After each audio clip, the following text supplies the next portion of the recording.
साथियों नमस्कार।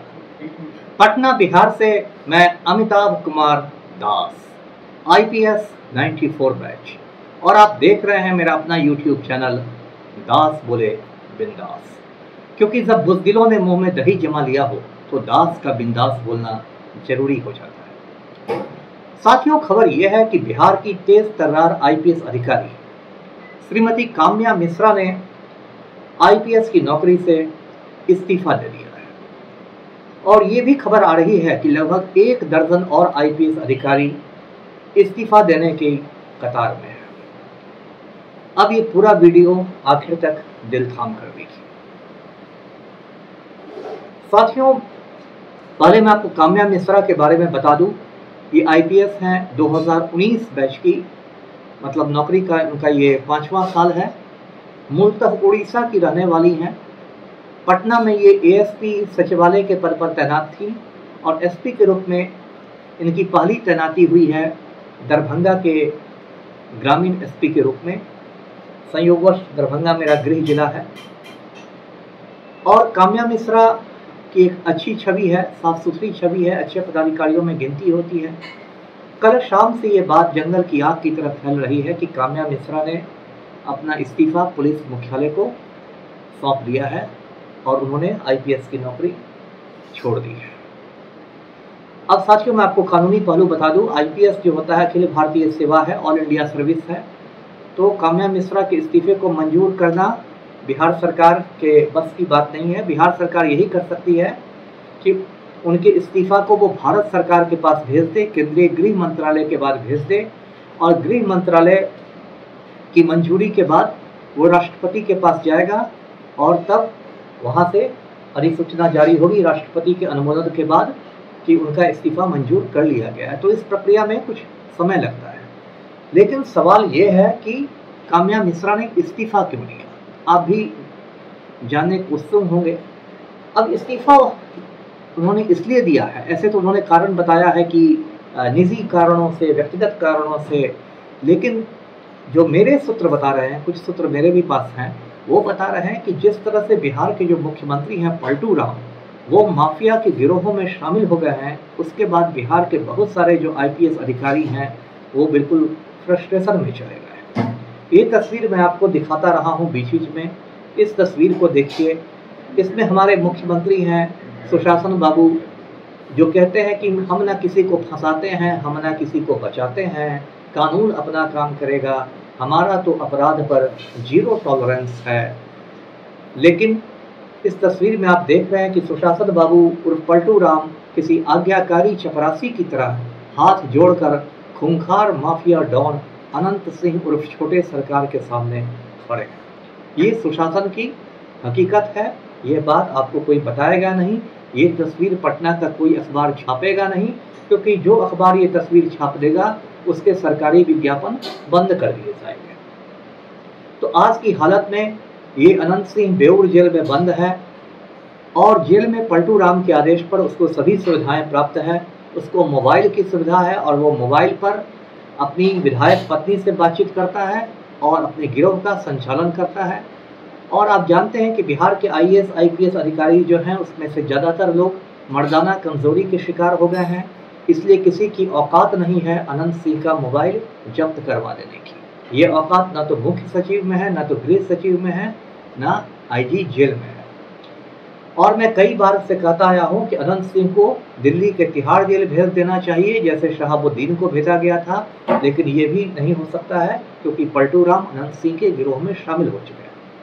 इसी तरह पिछले साल अप्रैल महीने में आपको याद होगा, पलटू राम ने आनंद मोहन नाम के एक सजा याफ्ता खूनी को जेल से बाहर निकाल दिया था। आनंद मोहन ने गोपालगंज के DM का, कृष्णैया साहब का नेशनल हाईवे पर खून कर दिया था। सुप्रीम कोर्ट ने आनंद मोहन को उम्र कैद की सजा सुनाई थी। आनंद मोहन सहरसा जेल में बंद था। लेकिन पलटू राम ने बिहार जेल मैनुअल में संशोधन करके आनंद मोहन को जेल से बाहर कर दिया, क्योंकि पलटू राम को लोगों ने बताया कि यदि आप आनंद मोहन को जेल से बाहर कर देते हैं तो राजपूत वोट बैंक में आपकी सेंधमारी हो जाएगी। तो ऐसे हैं हमारे पलटू राम, जो कभी अनंत सिंह के पैरों पर लुटने लगते हैं, कभी आनंद मोहन का चरणामृत पीने लगते हैं। और इस तरह की ये स्थिति हो गई है कि बिहार में जो ईमानदार आईपीएस लोग हैं, जिनका कुछ ज़मीर अभी ज़िंदा है, ईमान अभी ज़िंदा है, उन लोग को घुटन महसूस होने लगी है। मेरे पास एसपी डीआईजी लोग फ़ोन करके कहते हैं कि सर बहुत ख़राब हालत है, हम लोग क्या नौकरी करेंगे, यहाँ तो मुख्यमंत्री ही माफिया के साथ मिले हुए हैं। ऐसे में किसी को नौकरी छोड़ने की सलाह नहीं देता हूँ, मैं सबको यही कहता हूँ कि आप सिस्टम में रह के फाइट कीजिए।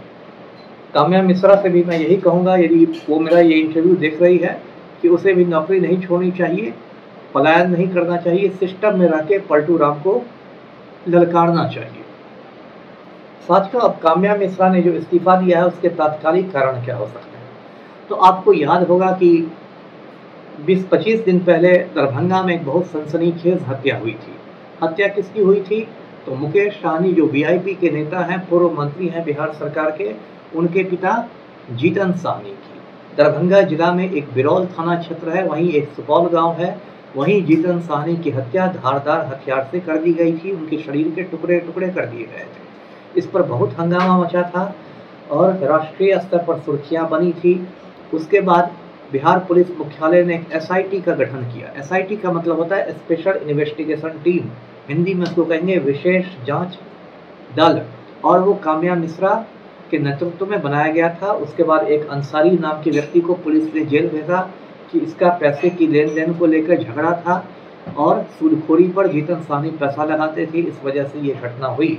लेकिन कुछ लोगों का मानना है कि जीतन सहनी की हत्या जो हुई वो बहुत बड़े एक राजनीतिक षड्यंत्र का हिस्सा थी और उसमें बड़े बड़े सफ़ेद पोशों का हाथ था, जिनको बिहार में सत्ता का संरक्षण मिला हुआ है। मेरे भी सूत्र ये बताते हैं कि काम्या मिश्रा पर भी बहुत ज़्यादा राजनीतिक दबाव था जीतन सहनी के असली हत्यारों को बचाने का, और शायद वो इस दबाव को नहीं बर्दाश्त कर सकी और उसका ज़मीर अभी जिंदा है, तो उसने अपना इस्तीफा दे दिया। इसके पहले जब काम्या मिश्रा पटना की एएसपी सचिवालय थी, तब भी एक बड़े कांड की जांच का काम उसको मिला था। वो कांड आपको याद होगा, गाय घाट शेल्टर होम कांड था। पटना के गाय घाट में एक शेल्टर होम है जिसमें कुछ लड़कियों ने इल्ज़ाम लगाए थे कि उनके साथ गलत काम होता है। पटना की जांबाज पुलिस ने उन लड़कियों को डांट कर भगा दिया, किसी का एफआईआर नहीं किया, लेकिन सब पटना हाईकोर्ट ने मामले का स्वतः संज्ञान लिया, सुओ मोटू कॉग्निजेंस लिया। तो पटना हाईकोर्ट की फटकार पर पटना के महिला थाना में 2 एफआईआर दर्ज किए गए और फिर काम्या मिश्रा को ही कहा गया जांच करने के लिए। मैंने उस समय भी कहा था कि गाय घाट शेल्टर होम की लड़कियों को बिहार के माननीय मंत्रियों के पास सप्लाई किया जाता है, और उस मामले में भी काम्या मिश्रा पर बहुत ज़्यादा राजनीतिक दबाव था मामले को रफा दफा करने का। तो अब ये स्थिति आ गई है कि काम्या मिश्रा को इस्तीफा देना पड़ा है। अब देखिए, इस्तीफे की जैसे जैसे खबर फैल रही है वैसे वैसे पलटू राम की फजीहत हो रही है पूरे देश में। मतलब अब ये खबर बन गई है, राष्ट्रीय स्तर की खबर बन गई है कि बिहार के हालात ऐसे हो गए हैं कि आईपीएस अधिकारी लोग नौकरी छोड़ छोड़ के भाग रहे हैं। और इसके पहले एक और बात की चर्चा हुई थी कि जो हमारे डीजीपी महोदय हैं, पुलिस महानिदेशक भट्टी सर जो हैं, राजविंदर सिंह भट्टी सर भी बिहार छोड़ के केंद्रीय प्रतिनियुक्ति पर जाना चाहते हैं। उस समय ये चर्चा थी कि पुलिस मुख्यालय जो है सरदार पटेल भवन, बेली रोड, पटना में, वहाँ पर एक कुर्मी लॉबी है पुलिस मुख्यालय में। उस कुर्मी लॉबी को पलटू राम का आशीर्वाद प्राप्त है और उस कुर्मी लॉबी ने पलटू राम के आशीर्वाद से भट्टी सर का जीना मुहाल कर दिया है, भट्टी सर को बिल्कुल बेबस बना के रख दिया है। इसलिए भट्टी सर बिहार छोड़ के जाना चाहते हैं। तो ये बिहार में क्या हो रहा है, जो डीजीपी महोदय हैं वो बिहार छोड़ के भागना चाहते हैं, जो एक यंग आईपीएस है जिसकी नौकरी कभी मुश्किल से 5 बरस हुए हैं, वो नौकरी छोड़ के भाग रही है और 8-10 लोग और कतार में हैं नौकरी छोड़ने के। तो ये बिहार कहाँ जा रहा है? कायदे से होना चाहिए कि बिहार में अपराधियों के साथ धरपकड़ होनी चाहिए थी, अपराधियों में भगदड़ मचनी चाहिए थी। यहाँ तो आईपीएस अफसरों में ही भगदड़ मच गई है, यहाँ तो उल्टी गंगा बह रही है। अब मेरा ही उदाहरण देखिए, नीतीश कुमार ने 10 बरस तक मेरा प्रमोशन रोक के रखा, फिर मैंने सुप्रीम कोर्ट तक कानूनी लड़ाई लड़ी, फिर 2017 में जीत के बाद मुझे 2007 के प्रभाव से पलटू राम को मुझे प्रमोशन देना पड़ा जब सुप्रीम कोर्ट की फटकार लगी बिहार सरकार को, और उसके बाद 2018 में मुझे समय पूर्व रिटायरमेंट दे दिया गया, ये कह के कि मेरा सेवा में बने रहना, लोकहित के प्रतिकूल है, यानी कि मेरे नौकरी करने से लोकहित को नुकसान पहुंच रहा था।